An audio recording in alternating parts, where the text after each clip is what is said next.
2023 is almost upon us, so let's talk about some books coming out next year.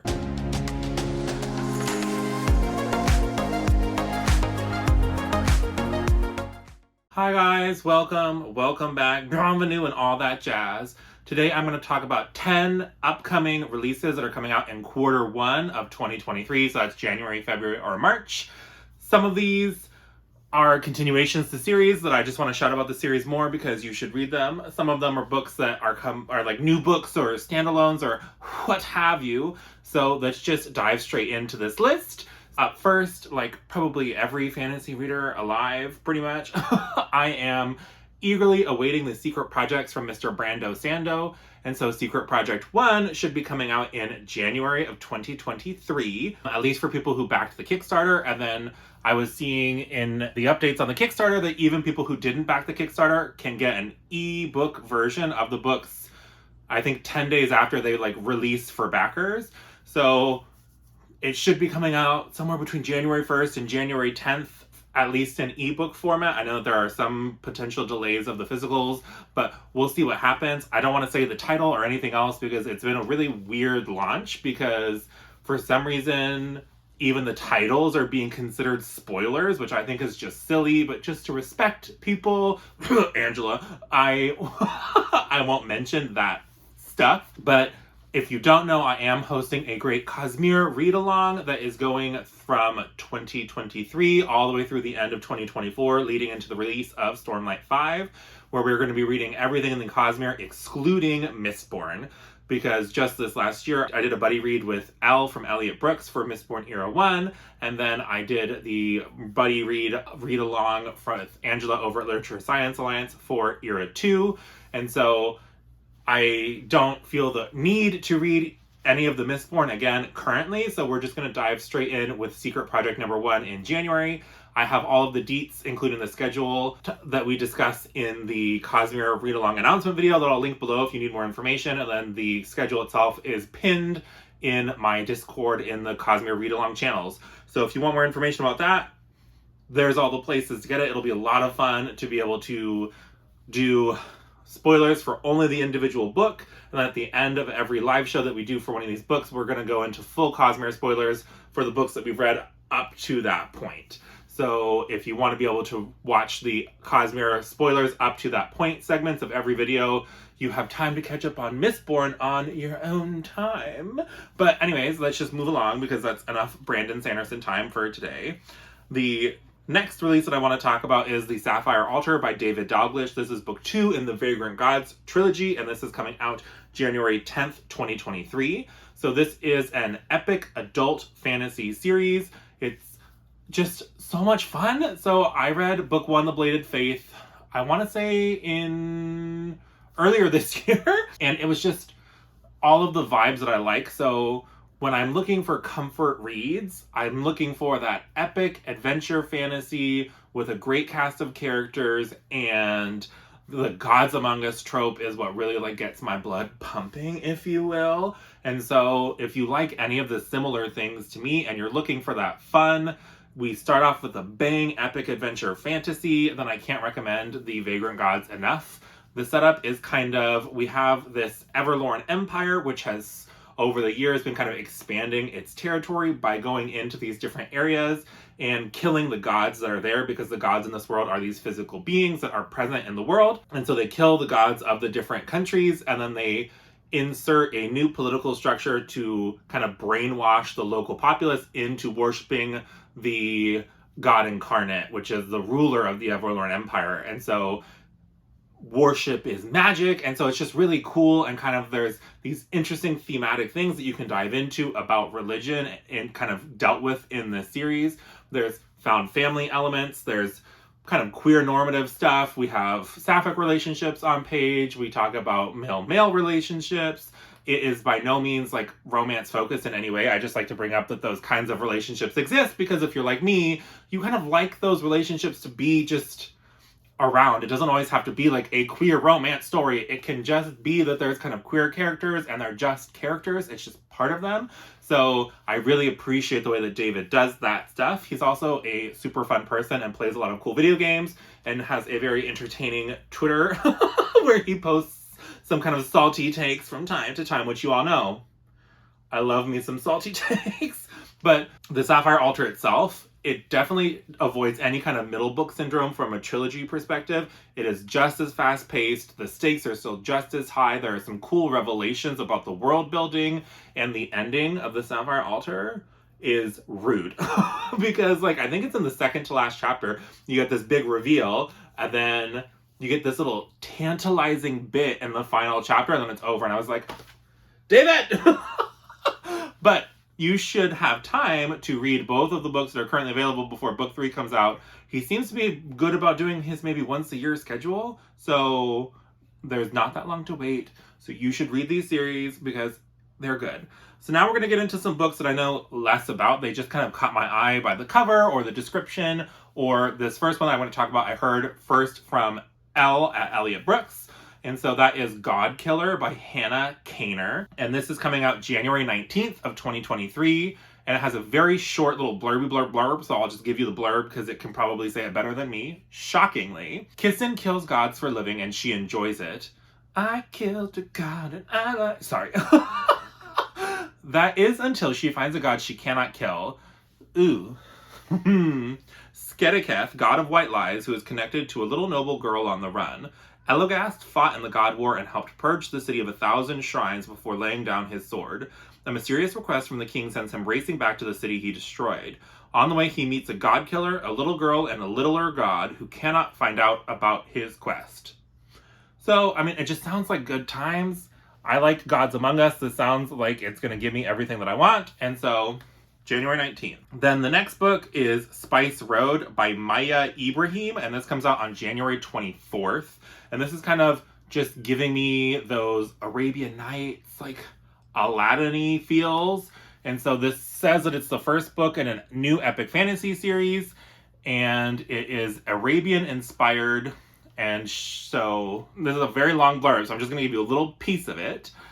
Raised to protect her nation from monsters lurking in the sands, 17-year-old Imani must fight to find her brother, whose betrayal is now their greatest threat.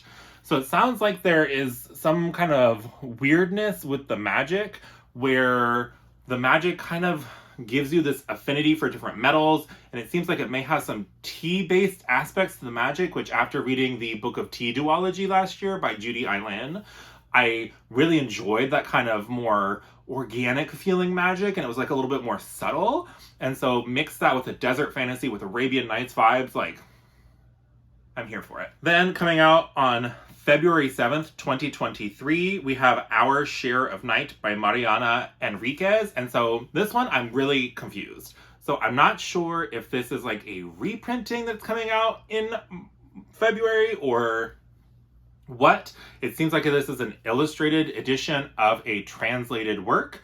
And so it just, I don't read very many translated works. And so maybe getting some more kind of broad perspectives could be really fun and feel really fresh for me for the fantasy genre. So I just saw it. The cover is super cool with these like claw nails, which I'm a fan of. So it intrigued me. And so just, I'm not clear because it looks like maybe there was a version that was published in October of this year.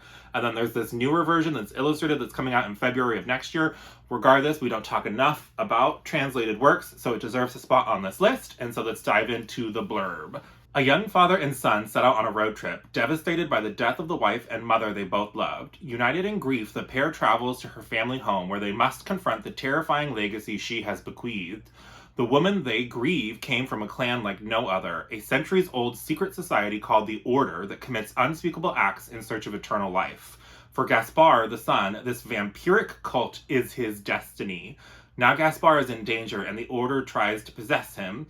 Father and son take flight, yet nothing will stop the Order, for nothing is beyond them. Hunted by evil and surrounded by horror, Gaspar and his father attempt to outrun a powerful family that will do anything to ensure its own survival. But can any of us escape the fate that awaits us? And so just this kind of father-son dynamic, I'm getting a little tired of always having to have this like central romance be such a focal point of a lot of fantasy that we read.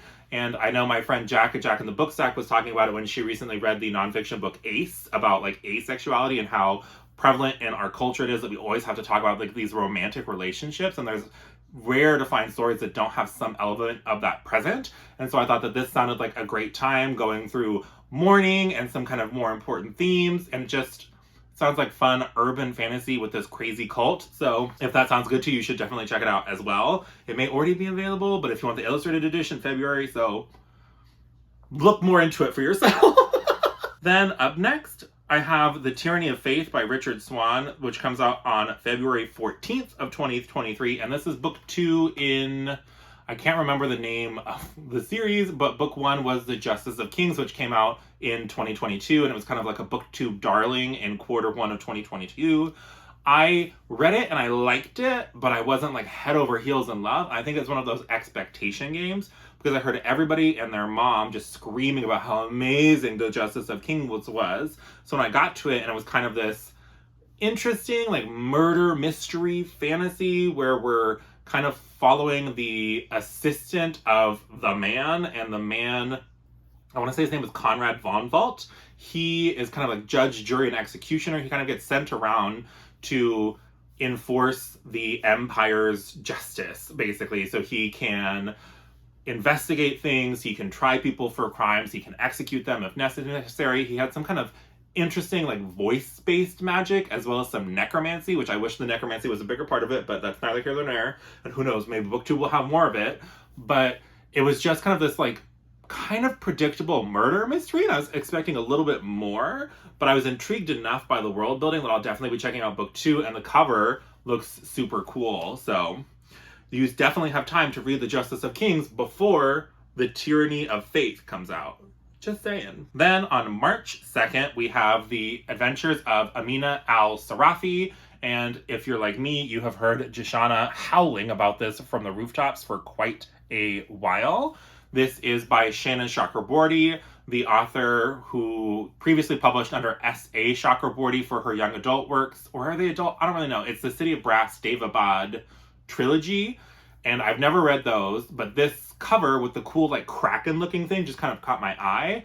And Jashana, similar to me, tends to not love like nautical fantasy, but she loved this book. There's a cat, there's an older protagonist, so let's just dive in. Amina Al-Sirafi should be content. After a storied and scandalous career as one of the Indian Ocean's most notorious pirates, she survived backstabbing rogues, vengeful merchant princes, several husbands, and one actual demon to retire peacefully with her family to a life of piety, motherhood, and absolutely nothing that hints of the supernatural. But when she's tracked down by the obscenely wealthy mother of a former crewman, she's offered a job no bandit could refuse: retrieve her Conrad's kidnapped daughter for a kingly sum.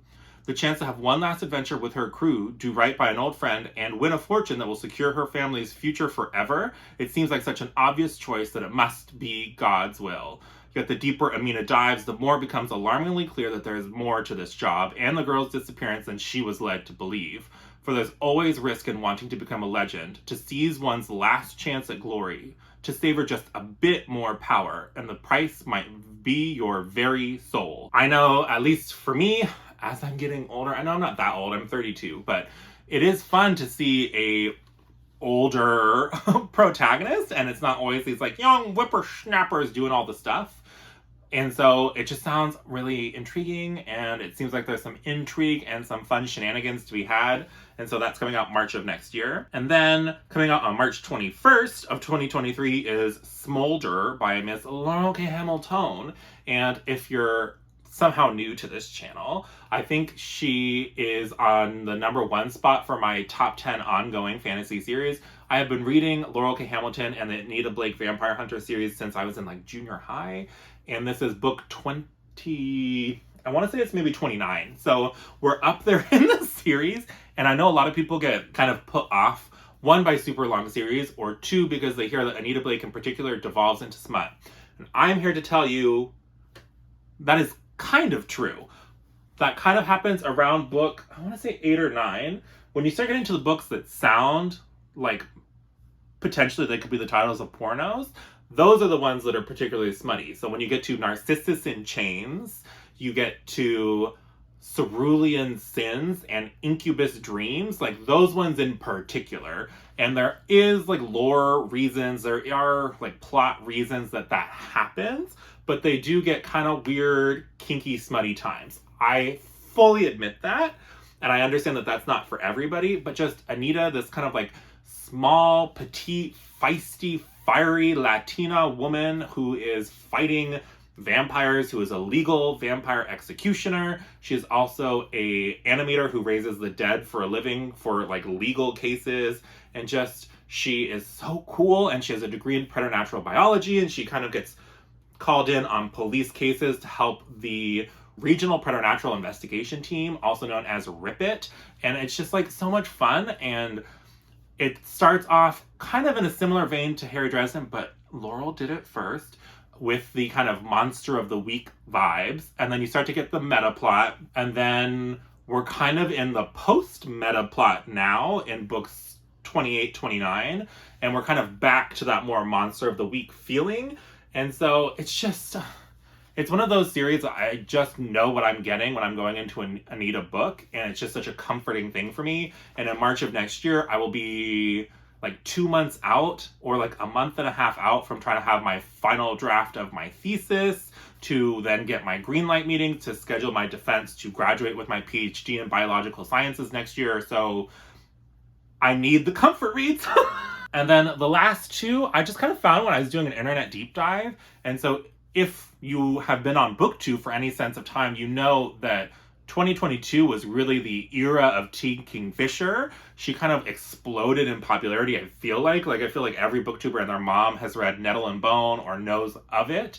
And so Miss T. Kingfisher has a new book coming out next year. It's called A House with Good Bones. And this is being released on March 28th of 2023. And from what I understand, I've only read Nettle and Bone. I haven't read anything else by her yet. But I understand that she's kind of this chameleon, and so every book can be very different. But one thing she is phenomenal at is she tends to have a very shorter book, so like 300 pages or less.